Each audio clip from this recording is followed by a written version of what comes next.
Ya, itu pertanyaannya pemirsa dan juga harapan kita semua ya, apakah kemudian gencatan senjata di Gaza ini akan benar-benar terjadi? Kita akan langsung bahas pemirsa dengan sejumlah narasumber yang telah hadir di Apa Kabar Indonesia Malam. Di sebelah saya sudah ada Pak Teguh Reza Syah yang merupakan pengamat hubungan internasional dari Universitas Padjadjaran. Terima kasih sudah hadir Pak Reza. Terima kasih. Baik, di sebelahnya sudah ada Muhammad Hussein yang merupakan aktivis kemanusiaan Gaza. Bang Hussein, Assalamualaikum. Waalaikumsalam Mbak Tiara. Bergabung juga melalui sambungan Zoom, pemirsa, ini ada Hasibullah Satrawi yang merupakan pengamat Timur Tengah. Assalamualaikum, Mas Hasibullah. Waalaikumsalam, Mbak Tiara dan Mas Reza dan Baik. Kang Hussein. Terima kasih sudah bergabung. Saya mungkin ke Bang Hussein terlebih dahulu ya, sebagai warga negara Indonesia yang kemudian pernah belasan tahun tinggal di Gaza, tahu secara langsung bagaimana kemudian ini dinamika konflik antara Hamas dan juga Israel yang berlangsung di jalur Gaza. Anda melihat apa yang dikatakan Trump ini mungkin terjadi tidak sih, bahwa dalam waktu dekat bahkan ia menyebut gencatan senjata antara Hamas dan juga Israel ini akan segera terjadi? Dengan atau tanpa adanya statement dari Trump, cepat atau lambat, memang tradisinya eskalasi perang semacam ini itu selalu berakhir dengan kesepakatan gencatan senjata. Saya di Gaza sejak 2011 sudah merasakan berbagai perang ya. 2012 kami perang selama 7 hari, 2014 50 hari. Semuanya selalu berakhir dengan tradisi yang sama. Kesepakatan gencatan senjata yang artinya Israel akan dipaksa oleh kondisi, oleh kekalahan mereka, dipaksa untuk menyetujui berbagai persyaratan para pejuang-pejuang Gaza yang dari awal sampai sekarang nggak pernah berubah. Itu hebatnya para pejuang Gaza. Konsisten. Dari hari pertama setelah serangan 7 Oktober, mereka mengatakan kami menyandra beberapa tentara kalian dan sipil.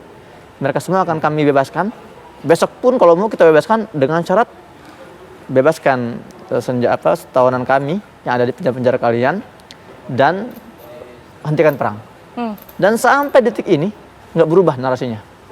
Jadi Konsisten ya? konsisten sekali. Dan mereka tahu ujungnya pasti akan seperti ini. Dan itu difahami oleh warga Gaza. Makanya warga Gaza pun mereka bertahan dan tegar di balik para pejuang itu.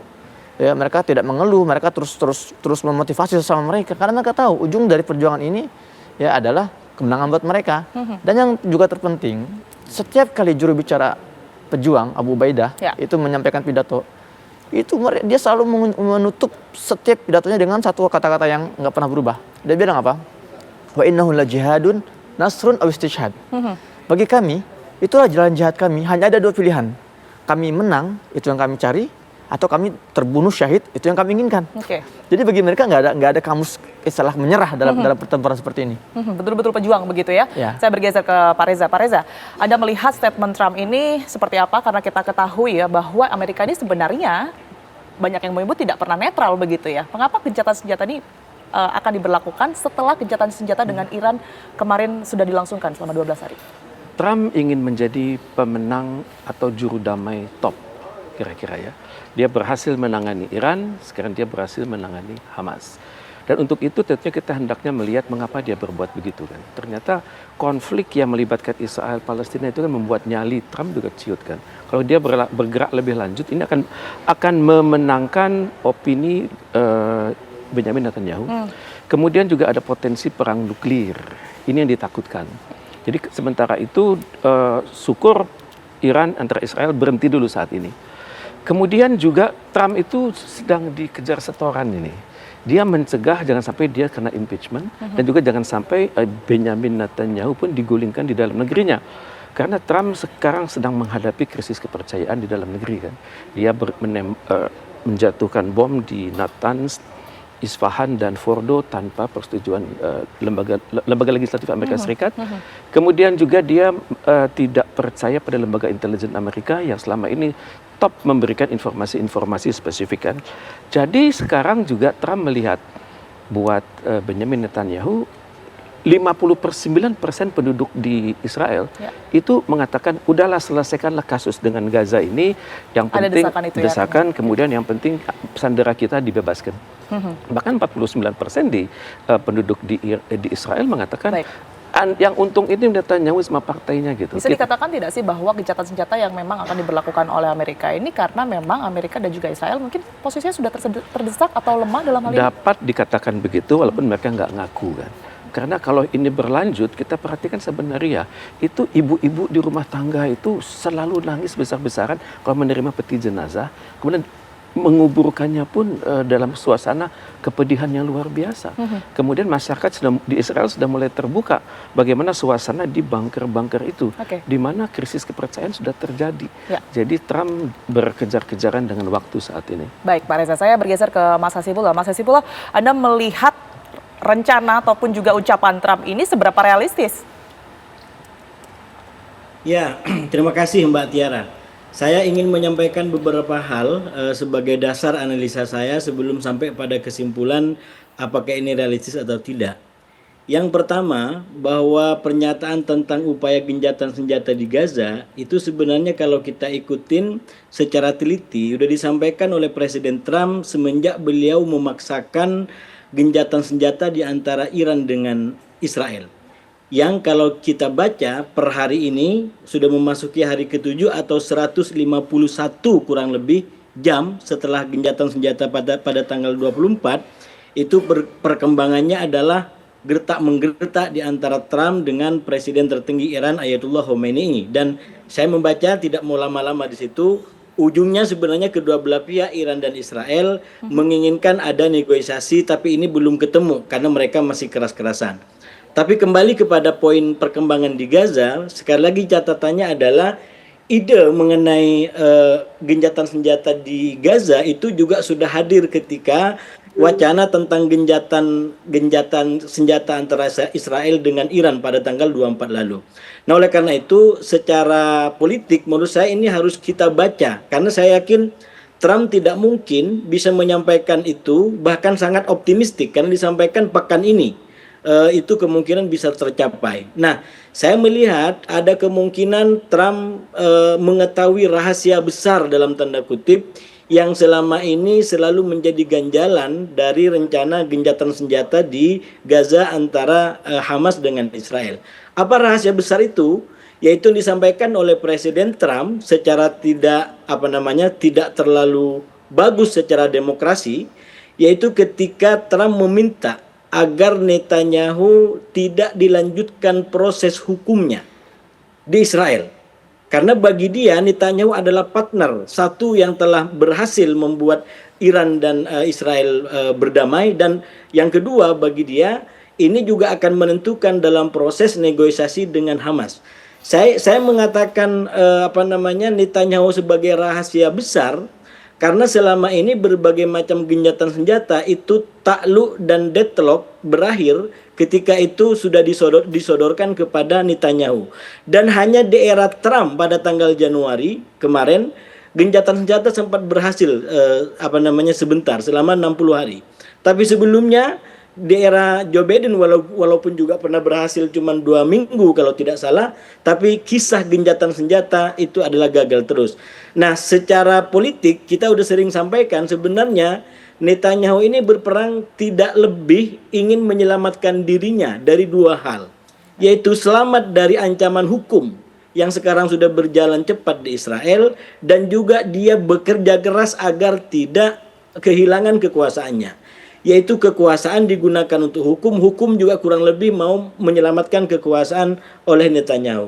Oleh karena itu saya membaca dari landscape yang lebih luas, yang lebih menyeluruh ini, maka sebenarnya ketika Trump mengatakan bahwa pekan ini kemungkinan gencatan senjata bisa diberlakukan di antara Hamas dengan Israel dengan syarat yaitu pengadilan Israel tidak melanjutkan proses hukum yang dilakukan kepada Netanyahu. Persoalannya adalah ini yang dikatakan oleh mantan dubes Amerika di Israel, dikritik disebut sebagai Trump's Empower Complex. Baik, Mas atau dalam bahasa Indonesianya adalah kayak semacam semangat kekaisaran. Baik. Semangat raja dalam diri Trump karena mentang-mentang dia sudah bantu Israel dan Iran dalam konteks isu nuklir, lalu seakan-akan dia bisa intervensi hukum. Baik, jadi kesimpulannya apakah mungkin adanya gencatan tersebut, Mas Hasibullah?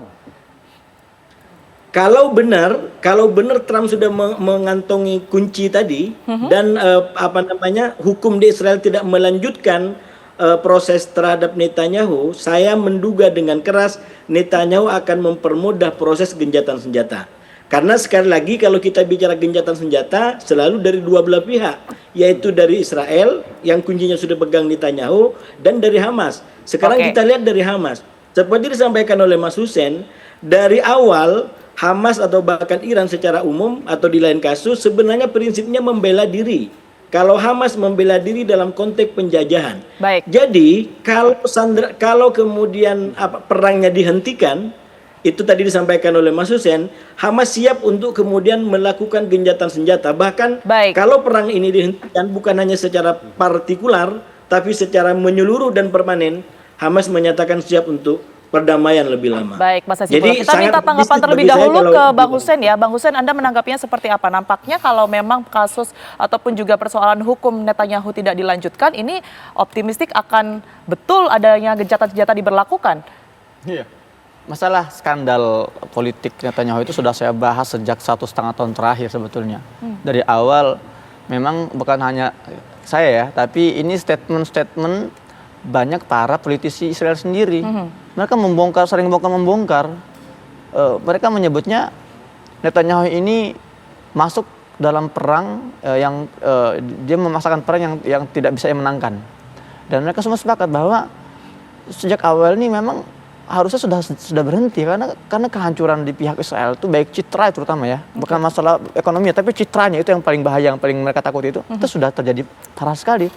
Dan kita bisa melihat sejak 1,5 tahun terakhir ini, itu berapa banyak komandan-komandan Israel yang mengundurkan diri.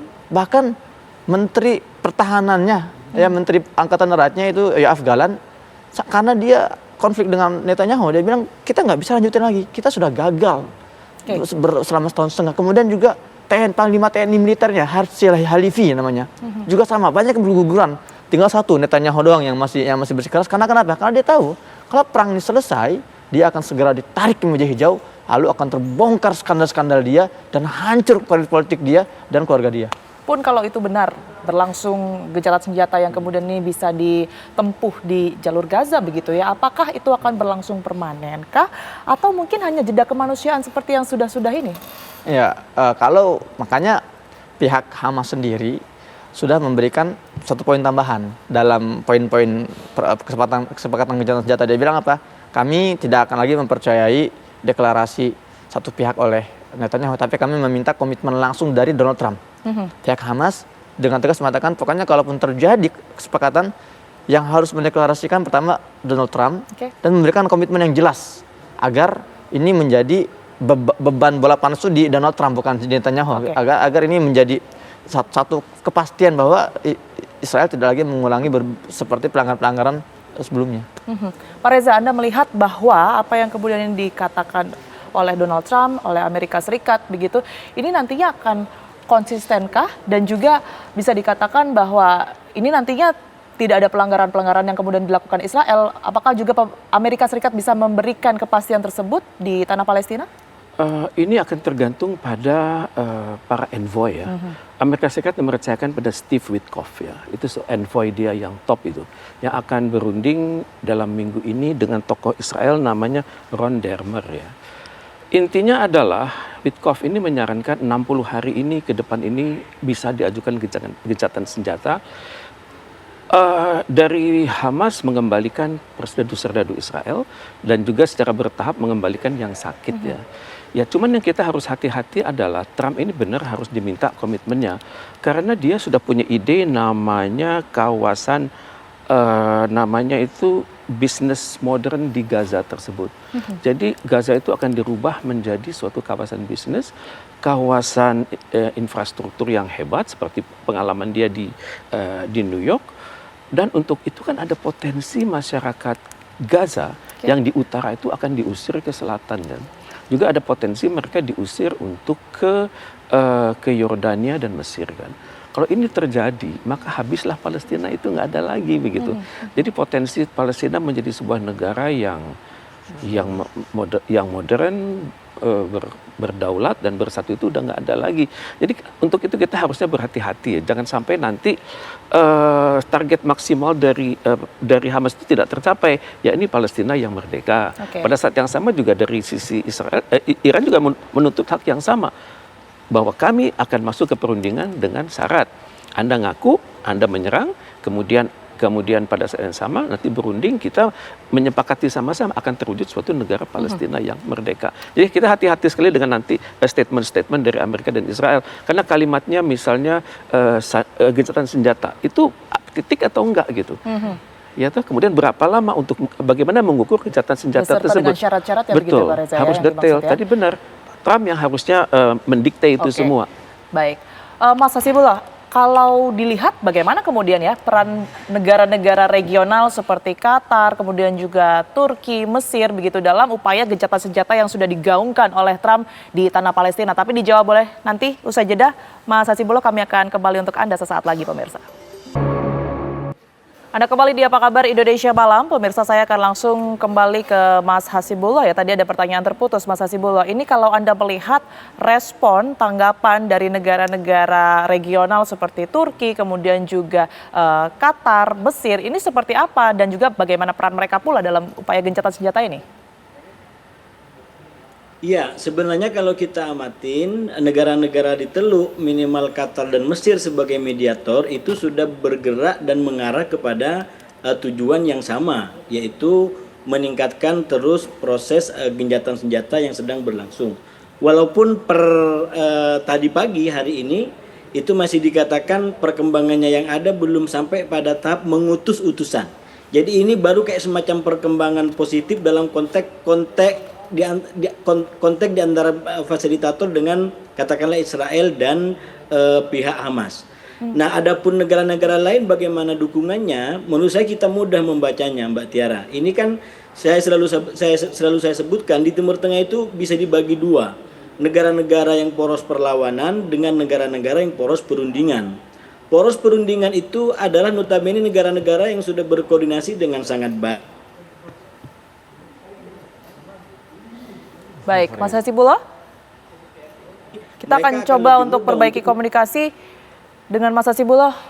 Oke, sudah tersambung kembali. Baik, silakan dilanjutkan. Iya, jadi kalau kita baca Timur Tengah itu, kita bisa bagi dua di antara negara-negara yang poros perlawanan dengan negara-negara yang perundingan. Yang negara-negara perundingan itu menurut saya sudah dengan mudah mereka bisa beradaptasi dengan cara main Trump ini, atau cara main Amerika karena memang udah kerjasama. Jadi memang titik tekannya pada Iran dan Gaza atau kelompok-kelompok perlawanan. Nah, inilah kemudian yang saya baca konteks ketiga, ambisi Trump ini seperti yang disampaikan oleh Prof. Riza tadi, ingin mencapai apa yang diinginkan untuk dapat Nobel Perdamaian. Dan ide yang disebut sebagai New Middle East atau Timur Tengah baru, itu menurut saya kayaknya menjadi ambisi yang ingin diwujudkan, di mana Timur Tengah diharapkan menjadi negara yang damai, rukun dan lain sebagainya melalui yang dia sebut sebagai peningkatan konsep perjanjian yang disebut sebagai perjanjian Abraham atau Abraham Accord. Jadi ini idenya sebenarnya, dan menurut saya ini pendapat saya Mbak Tiara ya. Kalau betul ini betul-betul nanti bisa terwujud, tapi memang harganya harus lebih mahal menurut saya. Bukan hanya sekedar gencatan senjata di Palestina atau di Iran, tapi menuju kepada kemerdekaan Palestina. Dan perdamaian permanen dengan Iran. Nah, kalau itu bisa diwujudkan, menurut saya kita jangan kiku untuk mengatakan kenapa tidak dengan Timur Tengah yang baru. Baik. Kalau merujuk kepada nama seperti Abraham, kita semua adalah keturunan Nabi Ibrahim. Ya, itu yang kita Nabi harapkan, Ibrahim Mas Hasibullah. Dalam keyakinan kita. Baik, saya ke Pak Reza. Pak Reza, kalau pandangan Anda sendiri seperti apa? Peran, kemudian juga respon sejauh ini dari negara-negara yang tergabung dalam OKI mungkin, atau juga negara Arab dari kacamata hubungan internasional seperti apa? Saya perhatikan ada sebuah KTT luar biasa OKI dan Liga Arab kan. 2 tahun silam itu di Arab Saudi itu secara khusus mengamanahkan 8 negara seperti Indonesia, Turki, Arab Saudi, kemudian Yordania, antara lain untuk sama-sama memikirkan bagaimana kelangsungan Timur Tengah ini, khususnya konflik Palestina dan Israel. Kemudian mengupayakan segala daya upaya agar Palestina merdeka kan. Ya kalau kita amati misalnya tadi ada Qatar dan Mesir, mereka juga kan tampaknya itu safety player kan. Hubungan kemiliteran mereka dengan Amerika Serikat, dengan Israel, dengan AS dan Israel itu sangat manis. Buktinya Mesir itu kan nggak berani membuka perbatasannya kan. Mesir takut sama Israel ketika Israel mengatakan kalau Anda mengirim helikopter serang ke perbatasan dan tank-tank Anda juga menuju perbatasan, kami tidak akan sungkan-sungkan menjatuhkan namanya termonuklir di Bendungan Aswan. Takutlah Mesir pula kan. Jadi Mesir bisa membayangkan begitu bahwa pergerakan dia sedemokratis apapun kalau ditafsirkan secara salah oleh Israel itu bisa berdampak pada dia sendiri kan, dan wilayah dia kan banyak lepas sejak tahun 67 itu kan. Kemudian negara-negara OKI, GNB itu kan sebenarnya memerlukan figur yang lintas kawasan begitu. Seperti zaman-zaman tahun 60-an, 70-an dulu kan ada figur-figur yang karismatis di dalam negeri, diakui di lintas kawasan, kemudian ada ide-ide yang disepakati bersama. Ya, kan sekarang kita sangat kekurangan figur. Nah, karena itu saya sangat berharap ya ada figur-figur yang muncul sebagai penyambung lidah perdamaian untuk kawasan Timur Tengah. Siapa gitu kan. Baru-baru ini kan Iran minta Presiden Prabowo Subianto kan, ya hendaknya kita menggunakan momentum ini untuk serius karena kita Indonesia dipercaya bisa berperan di sana ya. Sebenarnya, cuma kan kita harus melakukan filterisasi kan, mana ide-ide yang kita peroleh dari KTT OKI, KTT GNB, kemudian resolusi di Majelis Umum, resolusi di Dewan Keamanan. Baik, Mas Hussein, kalau Anda melihat gejolak ataupun juga putusan ya dari Trump sejauh ini untuk kemudian ini akan melakukan gencatan senjata, respons yang mungkin masuk ke Mas Hussein sendiri berkaitan dari Hamas kemudian juga Israel ini seperti apa ya? Karena kan kalau kita ketahui Hamas ini betul-betul pejuang yang akan mempertahankan tanah Palestina, tidak akan memberikan serta-merta begitu saja, tetapi ada tanda tanya nih, kenapa tiba-tiba kemudian Amerika setelah gempuran Iran kemarin akan berjanji memberikan gencatan senjata kepada Palestina? Ya. Jadi teman-teman kami di Gaza, saya sampai sekarang masih terhubung langsung dengan teman-teman kami di Gaza dan kami saling berbagi kabar. Intinya Hamas ini adalah pihak yang paling welcome sejak awal. Mereka adalah pihak yang paling siap untuk diadakannya ceasefire. Dan kenapa? Karena mereka melihat warga mereka semakin sulit hidupnya, bahkan juga kondisi krisis yang benar-benar parah. Dan yang lebih parah lagi adalah ya bungkamnya dunia. Hari ini beberapa menit yang lalu itu rumah sakit kembali dibombardir oleh Zionis. Dan kemarin bahkan fenomena yang sangat menyesakan hati itu ketika Kementerian Dalam Negeri atau Kementerian Kesehatan Palestina mengumumkan ditemukan beberapa banyak pil-pil narkoba di dalam tepung-tepung bantuan. Jadi usaha Israel dalam menghabisi warga Gaza ini dilakukan dengan berbagai cara, tidak hanya dengan bom, tapi kelaparan, kehausan, medis tidak masuk. Nah, maka dari itu wajarlah ketika pihak Hamas menjadi pihak yang paling menyambut dengan dada terbuka setiap kali ada inisiatif untuk kesepakatan gencatan senjata, meskipun catatan pentingnya, ya ini semua tetap sudah dalam prediksi mereka. Prediksi mereka bahwa ya kami sih nothing tulus.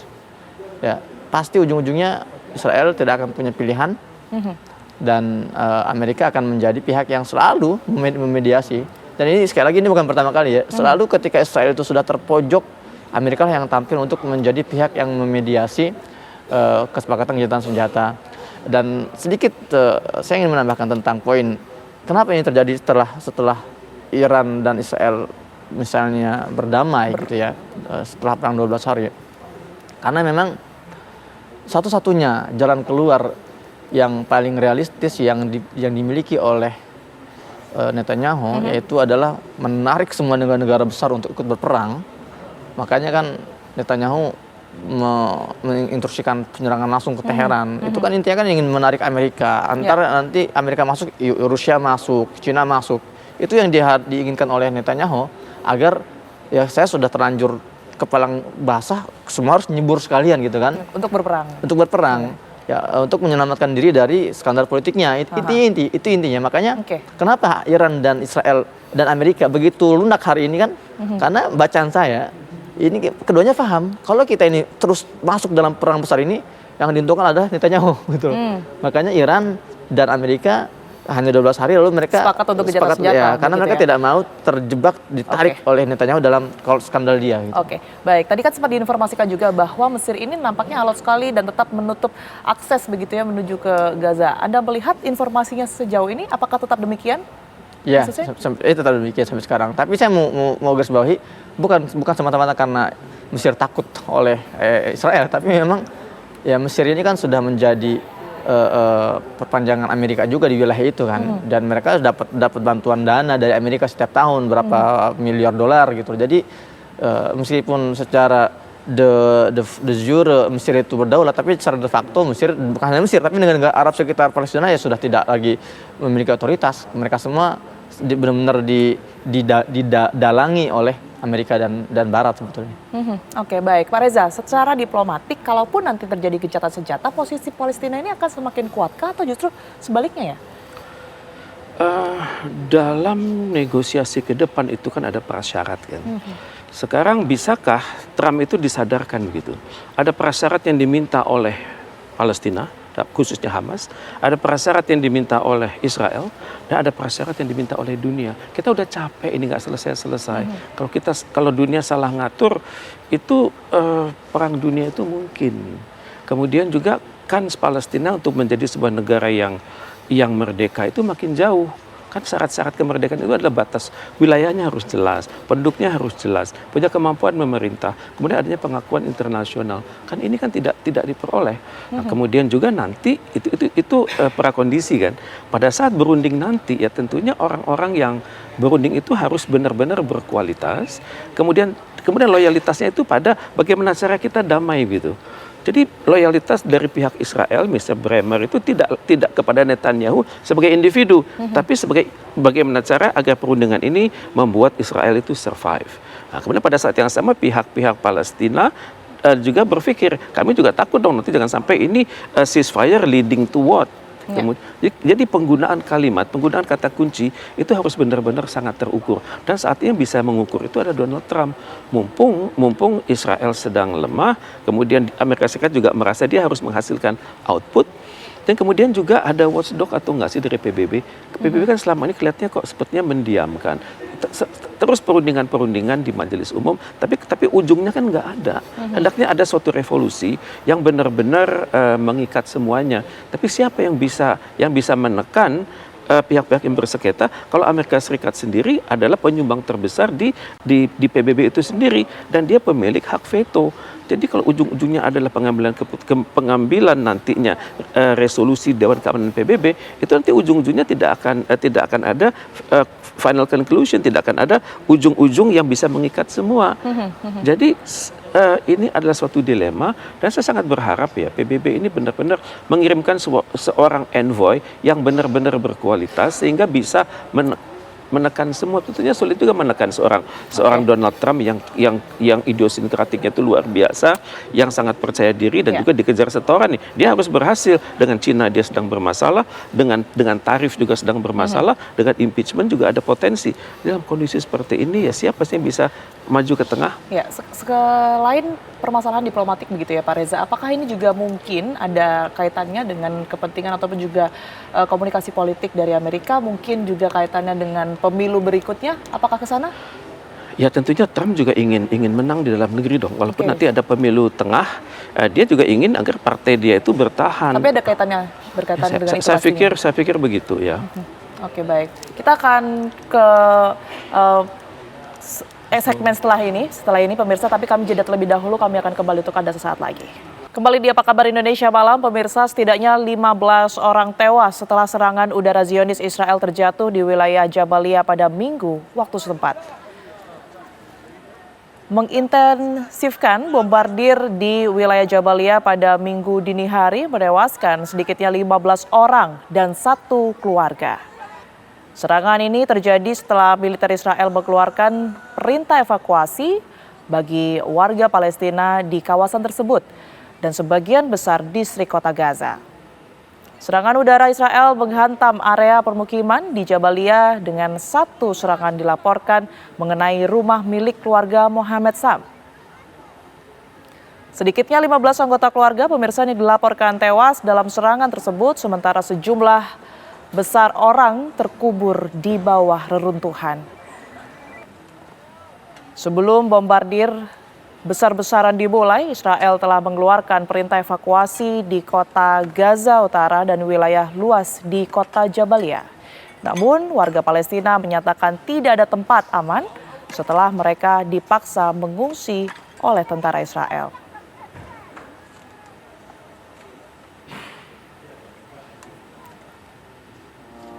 Ribuan warga Palestina pemirsa ini dievakuasi dari Gaza Utara di tengah intensifikasi serangan Israel. Ratusan keluarga Palestina terpaksa meninggalkan rumah mereka di wilayah Gaza Utara dan Jabalia menuju kawasan Sheikh Radwan menyusul perintah evakuasi baru yang dikeluarkan Israel jelang operasi militer besar-besaran. Langkah ini terjadi di saat Presiden Amerika Serikat Donald Trump menyerukan penghentian perang dan upaya diplomasi baru untuk mencapai gencatan senjata mulai digalakkan. Petugas medis dan warga setempat melaporkan bahwa bombardir militer Israel meningkat drastis pada dini hari di Jabalia, yang kemudian menghancurkan beberapa rumah dan menewaskan sedikitnya 6 orang.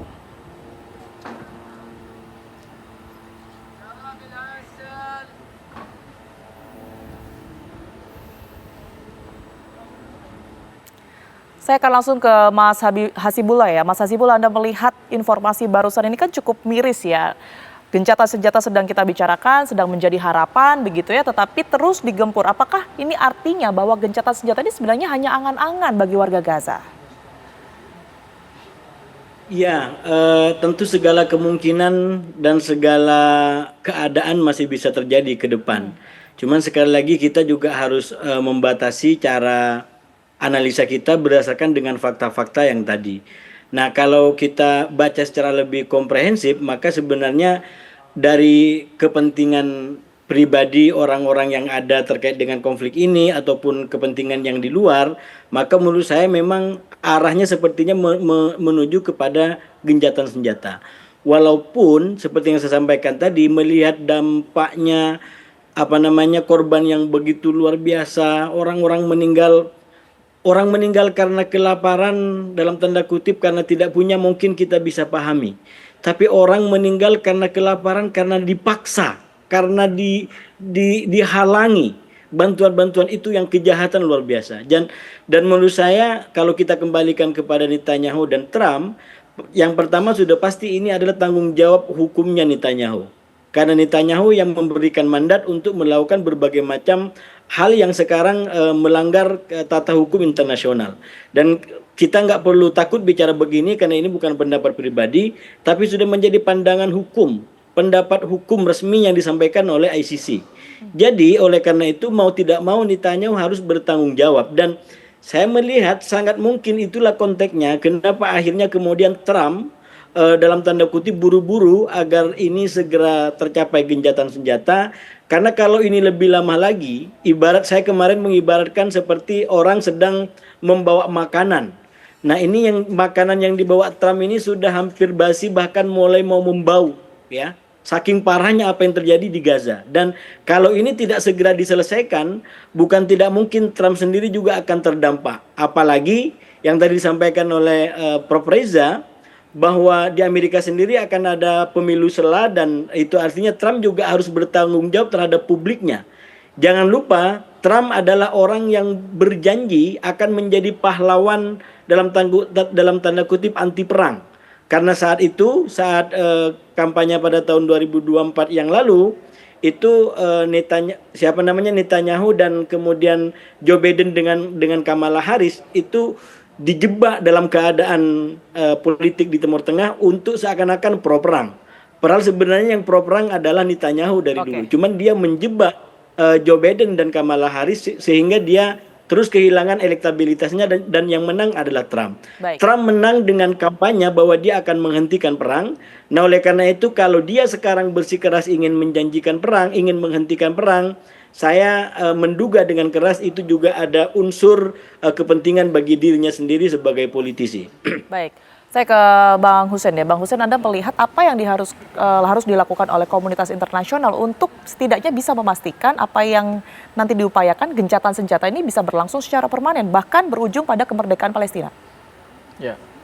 Pertama, memang dari pengalaman selama ini tidak ada pergerakan serius ya terkait advokasi masyarakat internasional terhadap warga Gaza.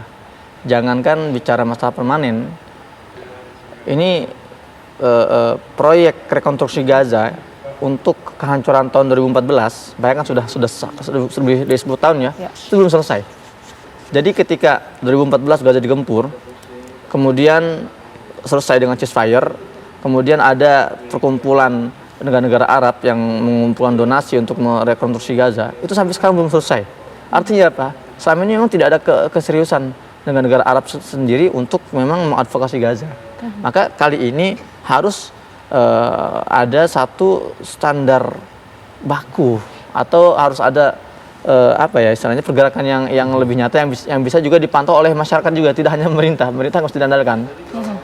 Kita tidak tahu kira-kira gerakan macam apa itu. Ini yang perlu harus kita rumuskan sebetulnya. Sekali lagi yang paling penting adalah kolaborasi antara sikap pemerintah itu dengan masyarakat. Itu harus sekali, karena pemerintah ini kalau tidak dipantau, tidak didikte oleh masyarakat ini akan sibuk oleh masalah masing-masing. Itu tidak hanya terjadi di kita ya. Di Arab pun seperti itu, negara Arab seperti itu. Maka saya harap kali ini kita tidak benar-benar menyerahkan proses mediasi ini hanya pada pemerintah-pemerintah mediator, baik itu Qatar, Mesir, Amerika dan sebagainya, tapi juga yang lebih harus kita titik beratkan adalah kita sebagai masyarakat. Kita adakan satu gerakan massa grassroots civil society, kemudian kita ikat dengan grassroots lain di negara-negara Arab itu untuk memantau terus dan mendikte pergerakan pemerintah agar serius dalam komitmennya menjaga perdamaian antara dua kubu yang bertikai sehingga bisa menghasilkan perdamaian jangka panjang. Seperti itu. Pak Reza, apa yang bisa dilakukan Indonesia ya? Strategi apa yang kemudian bisa dilakukan setidaknya untuk kemudian mendukung langkah perdamaian ini, Pak? Karena memang tadi seperti yang disebutkan oleh Bang Hussein ya, ini tidak ada langkah nyata loh selama ini. Setuju Bang Hussein. Harus ada integrasi masyarakat internasional ya. Karena kita perhatikan masyarakat Amerika Serikat itu terbuka matanya begitu TV mereka itu menyiarkan betapa banyaknya serdadu Amerika Serikat mati di Vietnam. Jadi itu mereka akhirnya turun ke jalan, menjadikan demo yang berlarut-larut, akhirnya pemerintah nyerah juga. Jadi kekuatan saat ini, apalagi dengan era IT yang luar biasa, maka kemampuan untuk mengorganisir masyarakat internasional, masyarakat akademik internasional, masyarakat di kota-kota, kemudian diperjelas lewat khotbah-khotbah keagamaan, itu penting. Karena jangan sampai dunia ini terlunta-lunta dan berujung kepada perang yang berkelanjutan. Memang rumusnya itu ada 6 itu. Pertama, thought, words, action, habit, character, dan destiny. Kita thought and words itu sudah, negara-negara sudah mikir, kemudian berkata-kata kan. Tapi sudahkah itu menjadi statement-statement yang mengikat mereka gitu. Sehingga dalam semua nota-nota diplomatik selalu keluar kata kemerdekaan untuk Palestina, perdamaian di Timur Tengah, kemudian menghindari dunia dari potensi perang dunia ketiga. Dan kalau ini sudah menjadi karakter, semua negara berbicara yang sama, masyarakat dunia juga berbicara yang bersama. Kita lihat kan ratusan ribu orang ikut demo kan di kota-kota besar dunia, dan ini kan tidak diliput oleh media-media Barat. Kalau terjadi integrasi pemerintah, masyarakat umum, dan juga kalangan akademik, multiple helix ya, mungkin. Baik, tentu perdamaian di Palestina ini tidak hanya menjadi harapan warga Palestina saja dan warga Gaza saja begitu, tetapi juga dunia. Salah satunya adalah Indonesia. Terima kasih banyak atas informasi dan juga perspektifnya Pak Reza, kemudian juga Bang Hussein yang telah hadir, kemudian juga Mas Hasibullah bergabung bersama kami di Apa Kabar Indonesia Malam pada malam hari ini. Saya selalu semuanya. Dan pemirsa, informasi berikutnya akan kami hadirkan, yakni kepolisian melakukan ekshumasi atau pembongkaran yang dimana ini adalah makam seorang mahasiswa Unila yang kemudian meninggal dunia usai mengikuti pendidikan dasar mahasiswa ekonomi pecinta lingkungan Mahepel. Informasi tersebut akan kami hadirkan usai jeda.